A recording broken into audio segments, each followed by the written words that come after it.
কৈলাসহরে ঐতিহ্যবাহী রামকৃষ্ণ শিক্ষা প্রতিষ্ঠানের হীরক জয়ন্তী বর্ষপূর্তি উপলক্ষে বর্ণাঢ্য অনুষ্ঠানের আয়োজন করা হয়েছে। এই অনুষ্ঠান সম্পর্কিত বিষয় নিয়ে 12 নভেম্বর বুধবার দুপুরে সাংবাদিক সম্মেলন অনুষ্ঠিত হয় বিদ্যালয় প্রাঙ্গণে। উপস্থিত ছিলেন প্লাটিনাম জয়ন্তী বর্ষ উদযাপন কমিটির চেয়ারম্যান তথা রামকৃষ্ণ শিক্ষা প্রতিষ্ঠানের প্রধান শিক্ষক অসীম ভট্টাচার্য, আহ্বায়ক অরুণ সাহা এবং যুগ্ম আহ্বায়ক উত্তম দাস। এছাড়াও উপস্থিত ছিলেন রামকৃষ্ণ মহাবিদ্যালয়ের অধ্যাপক সঞ্জীব চৌধুরী সহ অন্যান্যরা। বক্তব্য রাখতে গিয়ে চেয়ারম্যান অসীম চক্রবর্তী জানান, এই প্লাটিনাম জয়ন্তী বর্ষ 1 ডিসেম্বর থেকে 7 ডিসেম্বর অবধি বিভিন্ন কর্মসূচির মধ্য দিয়ে উদযাপন করা হবে। উদ্বোধনী দিনে মুখ্যমন্ত্রী প্রফেসর ডক্টর মানিক সাহ উপস্থিত থাকবেন বলে জানিয়েছেন অসীম বাবু। এই হীরক জয়ন্তী বর্ষকে সামনে রেখে 29 নভেম্বর সকাল 11টায় ইউনিটি র্যালি অনুষ্ঠিত হবে। 30 নভেম্বর বিদ্যালয় প্রাক্তনী সহ বিভিন্ন জাতি গোষ্ঠীর সুসজ্জিত পোশাকে শহরের রাজপথে বিভিন্ন টেবলু সহযোগে বর্ণাঢ্য শোভাযাত্রা অনুষ্ঠিত হবে।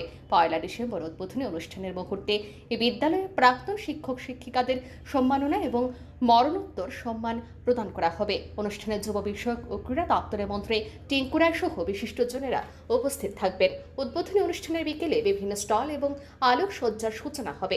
পাশাপাশি শিশুদের মনোরঞ্জনের জন্য আনন্দমেলার আয়োজন থাকবে। একই সন্ধ্যায় এ রাজ্যের সঙ্গীত তারকা নিহারিকা নাথ ও সুশোভন ভট্টাচার্যের অনুষ্ঠানের বিশেষ আয়োজন করা হয়েছে। 2রা ডিসেম্বর সকাল 9টায় অনুষ্ঠিত হবে বর্ষে অঙ্ক প্রতিযোগিতা। 3রা ডিসেম্বর অনুষ্ঠিত হবে রক্তদান শিবির। 4ঠা ডিসেম্বর এই বিদ্যালয়ের দুস্থ ছাত্রছাত্রীদের মধ্যে শিক্ষা সামগ্রী বিতরণ এবং সন্ধ্যায় ভারতবর্ষের সুবিখ্যাত কণ্ঠশিল্পী বিনোদ রাঠোরের মিউজিক্যাল লাইট। 5 ডিসেম্বর প্রাক্তন ছাত্রছাত্রীদের নিয়ে মনোজ্ঞ সেমিনার অনুষ্ঠিত হবে, যেখানে বর্তমান প্রজন্মের ছাত্রছাত্রীরা অনুপ্রেরণা পাবে। 7 ডিসেম্বর সমাপনী সন্ধ্যায় বলিউড প্লেব্যাক সিঙ্গার রাজ বর্মনের বিশেষ মিউজিক্যাল লাইট অনুষ্ঠিত হবে। অর্থাৎ এই বছর তার 75তম বর্ষ পূরণ হতে যাচ্ছে। সেই হিসাবে আমরা এটা প্ল্যাটিনাম জুবিলি অনুষ্ঠান করার মনস্থ করেছি এবং আমাদের এই অনুষ্ঠানটা ডিসেম্বরের 1 তারিখ থেকে 7 তারিখ পর্যন্ত আমাদের এই অনুষ্ঠান চলবে। আমরা মাননীয় ত্রিপুরা রাজ্যের মুখ্যমন্ত্রীকে আমরা চিঠি দিয়েছি, এখনও ওনার কোনো কনসেন্ট আমরা পাইনি। এছাড়াও আমরা আমাদের স্থানীয় মন্ত্রী মহোদয়ের সাথেও আমরা আলোচনা করেছি। আমাদের প্রস্তুতি পর্ব এখন চলছে।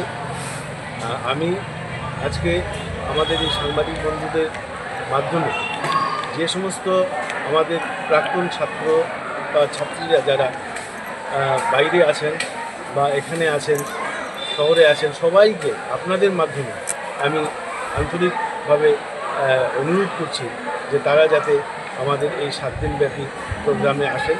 সাংবাদিক সম্মেলনে যুগ্ম কনভেনার উত্তম দাস জানান, উদ্বোধনী দিনে রামকৃষ্ণ শিক্ষা প্রতিষ্ঠানের 500 জন প্রবীণ ও নবীন ছাত্রছাত্রীরা সমবেত প্রার্থনা সঙ্গীত পরিবেশন করবেন।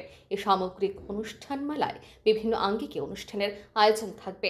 ভক্তি সন্ধ্যা, লোকনৃত্য, আধুনিক সন্ধ্যা, বলিউড এবং একদিন থাকবে ইসকনের শিল্পীদের দ্বারা বিশেষ কীর্তনের অনুষ্ঠান। এই প্ল্যাটিনাম জয়ন্তী বর্ষকে সামনে রেখে একটি স্মরণিকা প্রকাশিত হবে। এই স্মরণিকায় বিদ্যালয়ের প্রাক্তন ছাত্রছাত্রী এবং শিক্ষক শিক্ষিকাদের লেখনীর মধ্য দিয়ে যেন এই প্রাচীনতম ঐতিহ্যবাহী বিদ্যালয়ের ইতিহাস রচিত হয়। 1950 সাল থেকে এই বিদ্যালয়ে পথ চলা শুরু হয়। এই বিদ্যালয় থেকে অনেক কৃতি ছাত্রছাত্রী রাজ্য তথা দেশের বিভিন্ন প্রান্তে এবং দেশের বাইরেও সম্মানজনক পেশায় যুক্ত রয়েছেন। তাই এই বিদ্যালয় প্ল্যাটিনাম জয়ন্তী বর্ষ অনেক বেশি গৌরবের।